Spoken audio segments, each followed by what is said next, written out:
ایک شخص جو تنے تنہا اپنے دعوت اور اپنے مشن کو لے کر کھڑا ہوا تھا، جو سخت سے سخت ترین مراحل سے گزرا، لیکن 23 سال کی مدت جب ختم ہوئی تو لاکھوں لوگ اس کے ساتھ شامل ہو گئے۔ چاچا یہ تو پاسبل چیزوں کی بات کر رہے ہیں، وہ چیزیں جو امپاسبل ہے اگر وہ میرے لیے آفر کر دے تب بھی میں اس کام سے باز نہیں آؤں گا۔ مطلب یہ کہ اگر یہ میرے ایک ہاتھ میں سورج لا کر رکھ دیں اور دوسرے ہاتھ میں چاند لا کر رکھ دیں تب بھی میں اپنے کام سے پیچھے نہیں ہٹوں گا۔ مقصد جتنا عظیم ہوگا قربانیاں اتنی زیادہ دینا پڑے گی۔ السلام علیکم ورحمۃ اللہ۔ ایک نو مسلم شخص سے انٹرویو میں ایک سوال کیا گیا کہ کون سی چیز ہے جو آپ کے اسلام قبول کرنے کا سبب بنی؟ اس نے بہت ہی فوراً سے جواب دیا کہ رسول اللہ صلی اللہ علیہ وسلم کی زندگی، کہ ایک اکیلا شخص تنے تنہا کھڑا ہوا اور 23 سال کی مدت کے اندر اس نے پورے عرب کی کایا پلٹ کر رکھ دی۔ وہ کبھی ڈرا نہیں، کبھی گھبرایا نہیں، کبھی بیک فوٹ پر نہیں آیا۔ تو ان کی اس زندگی نے مجھے بہت متاثر کیا اور یہی چیز میرے اسلام قبول کرنے کا سبب بنی۔ دوستو، پچھلے ویڈیو میں ہم ذکر کر رہے تھے کہ کس کس طرح اللہ کے نبی صلی اللہ علیہ وسلم کو جسمانی اذیتیں پہنچائی گئی اور آپ کو پریشان کیا گیا، تکلیفیں دی گئی۔ آپ دیکھیں کہ یہاں تک کہ جان کا خطرہ بھی آپ کو ہر وقت لاحق رہتا تھا، اور یہ خطرہ اتنا شدید تھا کہ تھوڑے وقت کے لیے بھی اگر آپ نظروں سے اوجھل ہو جاتے تو آپ کے جو کمپینینز ہیں، صحابہ اکرام ہیں، فوراً سے الرٹ ہو جاتے، پریشان ہو جاتے کہ رسول اللہ نہ جانے کہاں چلے گئے۔ آپ کو اپنے پورے ساتھیوں کے ساتھ میں شعبہ ابی طالب میں 3 سال کے لیے قید کر کے رکھ دیا، جہاں کئی دن آپ کے فاقے ہوتے، بھوکے اور پیاسے آپ رہتے، جان پر نہ جانے کب آپ کے حملہ ہو جائے اس بات کا خطرہ لگا رہتا۔ ناظرین، نہ صرف آپ کو اس طرح کی جسمانی اذیتیں پہنچائی گئی، بلکہ جب لوگوں نے دیکھا، مخالفین نے دیکھا کہ آپ ان تمام تر اذیتوں اور پریشانیوں اور آزمائش کے بعد بھی بیک نہیں ہو رہے ہیں، پیچھے نہیں ہٹ رہے ہیں، تو پھر آپ کو آفرز دیے گئے۔ کبھی یہ کہا گیا کہ آپ ہمارے رب کی عبادت کرو، ہمارے بتوں کی پوجا کرو، عبادت کرو، 1 سال ہم تمہارے رب کی عبادت کرتے ہیں۔ تو اللہ کے نبی صلی اللہ علیہ وسلم نے فوراً آپ کا یہ اسٹیٹمنٹ تھا کہ لکم دینکم ولی دین، نہیں ایسا نہیں ہے، ایسا پاسبل نہیں ہو سکتا۔ میں کبھی اپنی ایڈیالوجی کے معاملے میں کبھی اپنے مسلک اور نظریے کے معاملے میں کمپرمائز نہیں کر سکتا۔ تمہارے لیے تمہارا دین ہے اور میرے لیے میرا دین ہے۔ کبھی یہ ہوا، اور یہ کئی مرتبہ ہوا، کہ عرب کے اور مکہ کے بڑے بڑے سردار آپ کے پاس آئے، آپ کے چچا کے پاس آئے، آپ کو سمجھانے کی کوشش کی، آپ کو منانے کی کوشش کی کہ اس دعوت سے آپ باز آ جاؤ۔ آپ کو آفرز دیے گئے، آپ کو کہا گیا کہ اگر آپ اس کے بدلے چاہتے ہیں کہ آپ کو سردار بنا دیا جائے تو ہم آپ کو سردار بنا لیتے ہیں۔ یہ جو کام آپ کر رہے ہیں، آپ چاہتے ہیں کہ کسی خوبصورت لڑکی سے آپ کی شادی کر دی جائے تو ہم آپ کی شادی کرا دیتے ہیں۔ آپ کو دولت چاہیے تو ہم آپ کو دولت دے دیتے ہیں۔ اور کبھی کبھی کہتے، اور بڑی عجیب بات کہتے، کہ نعوذ باللہ اگر آپ پر کسی جن یا بھوت کا اثر ہو گیا ہے، آپ پر جادو چل گیا ہے تو ہم اس کا علاج کرا دیتے ہیں۔ لیکن اللہ کے نبی صلی اللہ علیہ وسلم کبھی بھی ایک لمحے کے لیے بھی تذبذب کا شکار نہیں ہوئے، کنفیوژن کا شکار نہیں ہوئے۔ آپ اپنے مسلک پر، اپنے دعوت پر، اپنے نصب العین پر آپ ہمیشہ ڈٹے ہوئے رہے۔ اور ایک وقت آپ کے جو سہارا بنے ہوئے تھے آپ کے چچا ابو طالب، حالانکہ آپ نے ایمان نہیں لائے تھے، تو جب مکہ کے بڑے بڑے سردار جمع ہو گئے آپ کے گھر کے اندر، عتبہ ہے، شیبہ ہے، ابو لہب ہے، ابو جہل ہے، ابو سفیان ہیں، تو ابو طالب نے اب تھوڑا سا ابو طالب بیک فٹ پر آ گئے، اپنے بھتیجے کو اکیلے میں بلایا اور کہا کہ دیکھ اے بھتیجے، میں اب تک تو تیرا سہارا بنا ہوا تھا، لیکن دیکھ یہ بڑے بڑے سردار اپنے گھر میں جمع ہوئے ہیں اور یہ چاہتے ہیں کہ تو اپنے اس کام سے باز آ جا۔ پھر آپ نے براہ راست اپنے سہارا اور اپنے سپورٹ کو اٹھانے کی بات نہیں کی، ایک دوسرے الفاظ کا آپ نے استعمال کیا، کہا کہ دیکھ اے بھتیجے، اتنا بوجھ مجھ پر نہ ڈال کہ میں اس کو سہار نہ سکوں۔ اللہ کے نبی سمجھ گئے ابھی جو سہارا تھا یہ بھی اب ختم ہونے میں ہے۔ ایسے موقع پر جب ایک دم نازک صورتحال ہے، لیکن جو لوگ اعلیٰ مقاصد کے حامل ہوتے ہیں، جنہیں اپنے منزل کا پورا شعور ہوتا ہے، اپنے مقصد پر پورا یقین ہوتا ہے، ایسے نازک حالات ہی میں وہ بڑے بڑے اسٹیٹمنٹ دیتے ہیں۔ ایسے موقع پر اللہ کے نبی صلی اللہ علیہ وسلم نے کہا کہ چچا جان، یہ لوگ مختلف قسم کے آفرز میرے سامنے رکھ رہے ہیں، وہ ان چیزوں کی بات کر رہے ہیں جو کہ پاسبل ہے، جو کہ ممکن ہے، لیکن اے چچا جان، اگر یہ ناممکن چیز بھی کر لے میرے لیے، اور یہ ایک ہاتھ میں سورج لا کر رکھ دیں اور دوسرے ہاتھ پر چاند لا کر رکھ دے اور کہے کہ میں اس کام سے باز آ جاؤں، لیکن پھر بھی میں اس کام سے باز نہیں آؤں گا، یا تو اس راستے کے اندر میری جان چلے جائیں گی، یہ جو کام لے کر میں برپا آیا ہوں، جو کام لے کر مجھے مبعوث کیا گیا ہے، اس کام کے اندر میں کامیاب ہو جاؤں گا اور یہ دین غالب ہو جاؤں گا۔ دوستو، اسے کہتے ہیں مقصد پر یقین، مقصد پر اطمینان، سیٹسفیکشن۔ جب آدمی کے اندر اس لیول پر اپنے مقصد اور اپنے منزل پر اطمینان اور سیٹسفیکشن اور یقین ہو جاتا ہے تو پھر اس کو منزل پر پہنچنے سے کوئی روک نہیں سکتا۔ دوستو، ان تمام مراحل، ان تمام آزمائشوں کے علاوہ آپ دیکھیں کہ کتنی بڑی بڑی جنگوں کا سامنا آپ کو کرنا پڑا۔ جنگ بدر کو کون نہیں جانتا؟ آپ دیکھیں کہ مسلمانوں کے پاس مختصر سا ایک 313 کا لشکر ہے اور مخالفین اور دشمنوں کے پاس 1000 کی تعداد ہے۔ آپ دیکھیں کہ مسلمانوں کے پاس 2 گھوڑے ہیں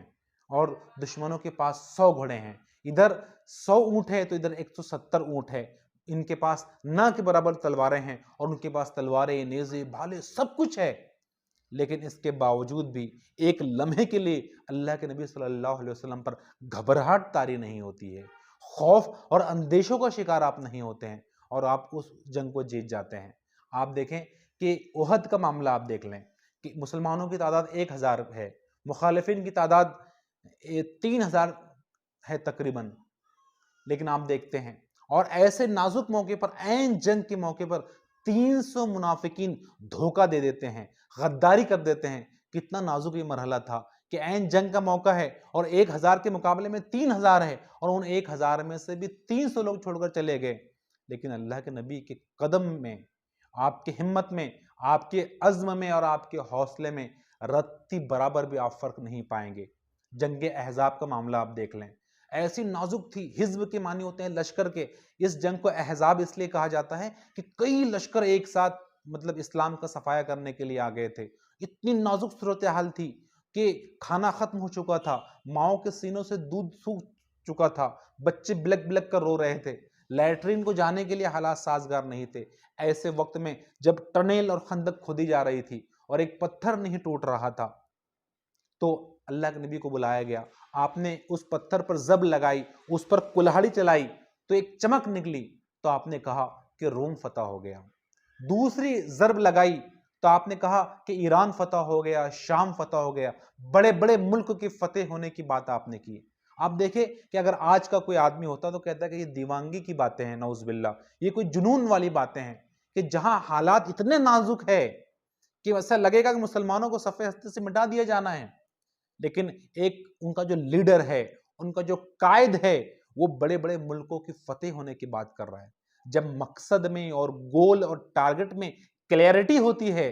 تو لیڈرز کے زبان سے ایسے ہی جملے نکلتے ہیں جن سے ان کے فالوورز کو حوصلہ ملتا ہے، ہمت ملتی ہے اور ان کے ایمان کے اندر اضافہ ہوتا ہے۔ دوستو، آپ دیکھیں ایسے کئی سارے موقع ہیں جس میں آپ کو لگے گا کہ مقصد پر یقین اور مقصد کو حاصل کرنے کی تڑپ اور منزل کی کلیئرٹی کس درجے ہونا چاہیے ایک مسافر کے اندر۔ آپ دیکھیں کہ خباب بن ارد ہے، آپ کے ایک کمپینین ہیں، آپ کے ایک صحابی ہے، آپ کو خوب پریشان کیا گیا، خوب مارا گیا، ایون یہاں تک کہ آپ کو جب گرم انگاروں پر لٹایا جاتا تو آپ کے جسم سے چربی نکلتی اور اس چربی سے اور اس خون سے وہ انگارے بجھتے۔ ایسے انگاروں سے اٹھ کر جب خباب بن ارد اللہ کے نبی کے پاس آتے ہیں اور آپ سے کمپلین کرتے ہیں، آپ سے شکایت کرتے ہیں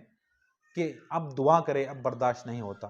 تو ایسے نازک موقع پر اللہ کے نبی فرماتے ہیں، لیڈر کیا کہتے ہیں؟ آپ کہتے ہیں کہ اے سراقہ، تم جلدی مچاتے ہو، سنو اس سے پہلے جو لوگ گزرے ہیں انہیں آروں سے چیر دیا گیا، کنگھیوں، لوہے کی کنگھیوں سے ان کو گوشت کو نوچ دیا گیا، لیکن انہوں نے گڑبڑ نہیں کی، انہوں نے ہمت نہیں ہاری۔ اے سراقہ سنو، ایک وقت ایسا آئے گا کہ ایک سوار، دو عرب کے دو ایک دم اپوزٹ کونوں اور اپوزٹ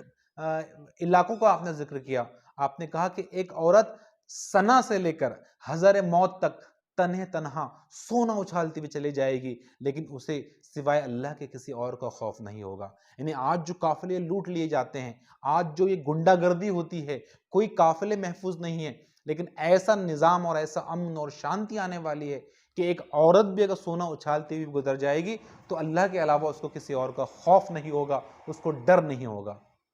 ایک دوسرے موقع پر جب آپ ہجرت کر رہے ہیں،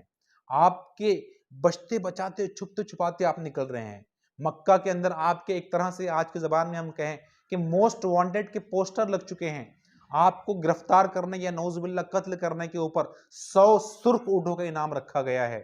ایسے وقت میں ایک آدمی جس کا نام سراقہ بن مالک بن جاشم ہے، وہ آپ کا پیچھا کرتا ہے، آپ کو پکڑ لیتا ہے، لیکن اللہ کے حکم سے اس کے گھوڑے کے پیر زمین میں دھس جاتے ہیں، وہ جان کی امان چاہتا ہے، اللہ کے نبی اس کو جان کی امان دیتے ہیں۔ اور ایسے نازک موقع پر آپ سراقہ کو کہتے ہیں کہ اے سراقہ، میں تیرے ہاتھوں میں کیسر و کسرا کے کنگن دیکھ رہا ہوں۔ کون ہے کیسر و کسرا؟ ایک روم کا بادشاہ ہے، ایک ایران کا بادشاہ ہے، اس وقت کی سپر پاور طاقتیں ہیں، اور آپ ان کو ان کی فتح کی خوشخبری سنا رہے ہیں کہ وہ ملک بھی فتح ہوں گے، اور ان کے کنگن جب لائے جائیں گے سونے کے تو میں ان کنگنوں کو تیرے ہاتھوں کے اندر دیکھ رہا ہوں۔ دوستو، یعنی حالات کتنی ہی سنگین ہوں، حالات کی سنگینی کتنی ہی نازک درجے تک پہنچ گئی ہو، لیکن اگر مقصد میں کلیئرٹی ہے، منزل اگر بہت واضح ہے اور آدمی کو یقین ہے، تو پھر میں نے جیسے پہلے آپ سے کہا کہ اس کو اپنے مقصد کو حاصل کرنے سے کوئی شخص روک نہیں سکتا، کوئی طاقت اس کے راستے میں رکاوٹ نہیں بن سکتی۔ دوستو، ان تمام مراحل سے گزر کر اللہ کے نبی جو پیغام لے کر اٹھے تھے، جو مشن لے کر اٹھے تھے، اس مشن کے اندر آپ کو کامیابی ملی۔ اللہ کا یہ دین عرب کے کونوں کونوں اور گلیوں گلیوں کے اندر پہنچ گیا۔ تنہا آپ جو پیغام لے کر اٹھے تھے، جو مقصد لے کر اٹھے تھے، اب لاکھوں کے تعداد میں لوگ اس قافلے کے ساتھ شامل ہو گئے،